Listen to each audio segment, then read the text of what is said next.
কুসুমকে বিয়ে করার কথা আয়ুষ মুখে মায়ের সামনে আনা মাত্রই এবার ইন্দ্রাণী গাঙ্গুলি আয়ুষকে সপাটে এক চড় মারলো। হ্যাঁ বন্ধুরা, ভিডিওতে লাইক দিয়ে দেখতে থাকুন। যে মুহূর্তে কিনা কুসুমকে প্রপোজ করে আয়ুষ গোটা রাত কুসুমের সঙ্গে কাটিয়ে যখন কিনা একান্তই একে অপরকে নিজেদের প্রেম নিবন্ধনের কথা বলে যখন কিনা সকালে ভোরের আলো ফোটা মাত্রই গাঙ্গুলি হাউসে নিয়ে এসে আয়ুষ যখন কিনা বলতে থাকে যে মা, আমি তোমার জন্য একটা সারপ্রাইজ নিয়ে এসেছি। বলতে পারো যে তুমি যেটা এতদিন ধরে শুনতে চেয়েছিলে আমার মুখে, অবশেষে তোমার ছেলে তোমাকে সেটাই বলতে চলেছে। ঠিক সেই সময় এই কথা বলা মাত্রই ইন্দ্রাণী গাঙ্গুলি আয়ুষকে সকাল থেকে কোথাও না দেখে যখন কিনা কুসুমের ঘরে গিয়ে কুসুমকেও না দেখে এক পর্যায়ে ইন্দ্রাণী গাঙ্গুলি যখন বুঝতে পেরেছে যে আয়ুষ এবং কুসুম একসঙ্গে কাল গোটা রাত ছিল একান্তই সময় কাটানোর জন্য, ঠিক সেই সময় ইন্দ্রাণী গাঙ্গুলি বলতে থাকে যে তার আগে আয়ুষ তুমি আমাকে একটা কথা বলো তো, কাল গোটা রাত তুমি বাড়ি ফেরোনি এবং কুসুমও বাড়িতে ছিল না, সেটা আমি কুসুমের ঘরে গিয়ে বুঝতে পেরেছি। তাহলে কাল গোটা রাত কি তুমি এবং কুসুম তোমরা একসঙ্গেই কাটিয়েছো, সেটাকে আমি জানতে পারি? ঠিক সেই সময় এই কথা বলা মানে আয়ুষ বলতে থাকে যে হ্যাঁ আমরা দুজন একসঙ্গেই ছিলাম এবং তার একটা বিশেষ কারণ আছে এবং সেই কারণটাই তোমাকে জানানোর জন্য এই সকাল সকাল এখানে এসেছি। ঠিক সেই সময় এই কথা বলা মাত্রই ইন্দ্রাণী গাঙ্গুলি বলতে থাকে যে বলো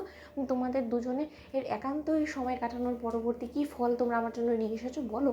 ঠিক সেই সময় এই কথা বলা মাত্রই আয়ুষ যখন কিনা বলতে থাকে যে মা, তুমি আমাকে বলছিলে না যে আমি যাতে আমার নিজের জীবনের জন্য যে আমার জন্য সব একজন জীবনসঙ্গিনী হিসেবে ঠিক হবে, আমি যাতে সেই ঠিক সিদ্ধান্তটাই নিতে পারি, এবং তুমি বারবার করে আমাকে বলেছিলে না যে আমি যাতে আর কোনো মতে দেরি না করি বিয়ের সম্পর্কে এই জিনিসটাকে নিয়ে, আমি যাতে যত শীঘ্রই সম্ভব আমি বিয়ে করে ফেলি এবং তুমি আমাকে সেটেল হতে দেখতে চাও। তাহলে মা, অবশেষে সেই কাঙ্ক্ষিত সময়টা হয়তো বা তোমার ছেলের জীবনে চলে এসেছে যখন কিনা তুমি নিজের চোখে তোমার ছেলেকে সেটেল হতে দেখবে, এবং তাও আবার ওর ভালোবাসার মানুষ যাকে কিনা ও মনে প্রাণে ভালোবাসে এবং মনে প্রাণে চায় ওর সঙ্গে সুখী হয়ে ঘর সংসার করবে এবং সে তোমাদের এই পরিবারের ঘরে লক্ষ্মী হয়ে উঠবে। এবং তার থেকেও বড় কথা, তাকে নিয়ে তোমার বিন্দুমাত্র কোনো রকম কোনো টেনশনও করতে হবে না, তার কারণ সে আগে থেকেই অলরেডি সমস্ত লোকেদের মন জয় করে ফেলেছে এবং সে ইতিমধ্যে এই পরিবারের সকলের প্রিয় হতে পারে। এই কথা বলা মাত্র ইন্দ্রাণী গাঙ্গুলির পায়ের কাছে যখন কিনা আশীর্বাদ নিয়ে কুসুম এবং আয়ুষ, ঠিক সেই সময় ইন্দ্রাণী গাঙ্গুলি বলতে থাকে যে এক মিনিট, আয়ুষ আমার থেকে আশীর্বাদ নেবে কিন্তু আমাকে এটা বলবে না, ঠিক কী কারণে তোমরা আশীর্বাদ চাইছো সেটা তো আমাকে